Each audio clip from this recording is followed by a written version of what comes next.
মহাশিবরাত্রির এই পূর্ণতিথিতে ভুলেও অর্পণ করবেন না এই 5টি জিনিস, নতুবা হিতে হবে বিপরীত। দেবাদিদেব মহাদেব রুষ্ট হলে নেমে আসবে চরম দুর্জয় ও বিপর্যয়। নমস্কার বন্ধুরা, আরও একটি নতুন পর্বে আপনাদের স্বাগতম।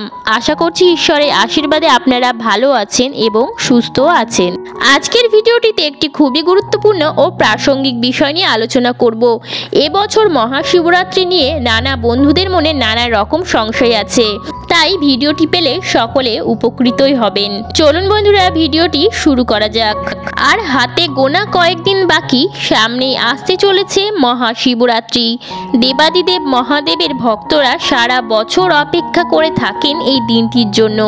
সারা দিন উপবাস রেখে প্রহরে প্রহরে শিবলিঙ্গ অভিষেক করে রাত্রি জাগরণ করে বাবার আরাধনা করলে বাবা অবশ্যই ভক্তদের ডাকে সাড়া দেন এবং তাদের মনস্কামনা পূর্ণ করেন। শিবরাত্রির নিয়ম অনুসারে নির্জলা উপবাস রাখাই উচিত, তবে যারা নির্জলা উপবাস রাখতে পারেন না তারা ফল আহার একবার দুধ সাবু খেয়েও অনেকেই উপবাস করে থাকেন। তবে যেভাবেই আপনারা শিবরাত্রি উপবাস করুন না কেন, মহাশিবরাত্রির দিন ভুলেও এই 5টি জিনিস অর্পণ করবেন না। প্রত্যেকেই শিবরাত্রির ব্রত নিজের মতো করে থাকলেও কিছু জিনিস কিন্তু নিয়ম বিধির সাথে পালন করা উচিত। ঠিক সেরকম ভাবেই শিবলিঙ্গে কি কি অর্পণ করা উচিত এবং কি কি অর্পণ করা উচিত নয় সেটিও কিন্তু শাস্ত্রসম্মত বিধিনিষেধ আছে, যেগুলি মেনে চলা উচিত প্রত্যেকেরই, নতুবা মহাশিবরাত্রির পূর্ণ ফল থেকে আপনি বঞ্চিত হতে পারেন। তাই আমার প্রত্যেক দর্শক বন্ধুদের কাছে অনুরোধ করব, ভিডিওটি স্কিপ না করে সম্পূর্ণরূপে দেখবেন এবং ভালো লাগলে অবশ্যই কমেন্টে লিখবেন হর হর মহাদেব। চলুন বন্ধুরা, আপনাদের জানিয়ে দিই মহাশিবরাত্রির দিনে কোন 5টি জিনিস অর্পণ করা যায় না। মহাশিবরাত্রির পুজোয় বেলপাতা, ভাং, ধুতরা ফুল, বেল নিবেদন করতে হয়, তবে ভুলেও এই দিনে শিবলিঙ্গে সিঁদুর অর্পণ করবেন না।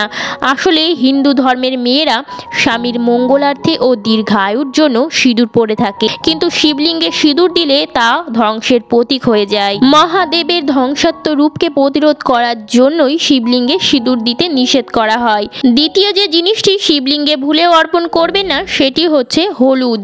হ্যাঁ বন্ধুরা, হিন্দু ধর্মে হলুদকে অত্যন্ত শুভ ও পবিত্র বলে মনে করা হয়, তবে মহাদেবের আরাধনার সময় হলুদ ব্যবহার উচিত নয়। আসলে শাস্ত্র মতে হলুদ মহিলাদের সঙ্গে সম্পর্কযুক্ত এবং শিবলিঙ্গ হলো পৌরুষের প্রতীক, তাই শিবলিঙ্গে ভুলেও হলুদ অর্পণ করবেন না। শুধু মহাশিবরাত্রিতেই নয়, শিবলিঙ্গে ভুলেও কখনোই সিঁদুর অর্পণ করবেন না। তৃতীয় যে জিনিসটি শিবলিঙ্গে অর্পণ করবেন না শাস্ত্র নিষেধ আছে সেটি হচ্ছে তুলসী পাতা।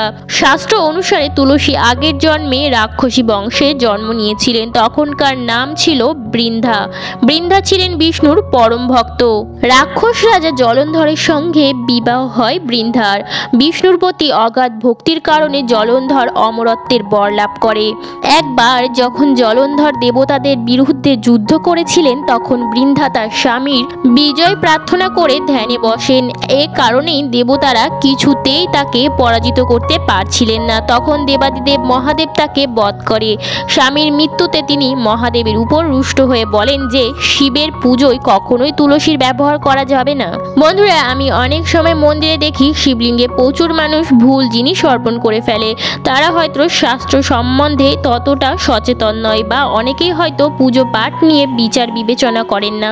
বন্ধুরা, সব পুজোতে কিন্তু সব উপকরণ লাগে না। আমরা অনেকেই জানি শিব পুজোয় সর্বোত্তম কাজ হলো শিবলিঙ্গের অভিষেক করা। অনেকে গঙ্গা জল দিয়ে, অনেকে পঞ্চামৃত দিয়ে অভিষেক করে থাকেন, তবে খেয়াল রাখবেন কখনোই জলশঙ্খ বা পানি শঙ্খের জল কখনোই শিবলিঙ্গে অর্পণ করবেন না। অন্য সব দেবতার পুজোয় শাঁখের ব্যবহার হলেও শিব পুজোয় শঙ্খের ব্যবহার করা যায় না।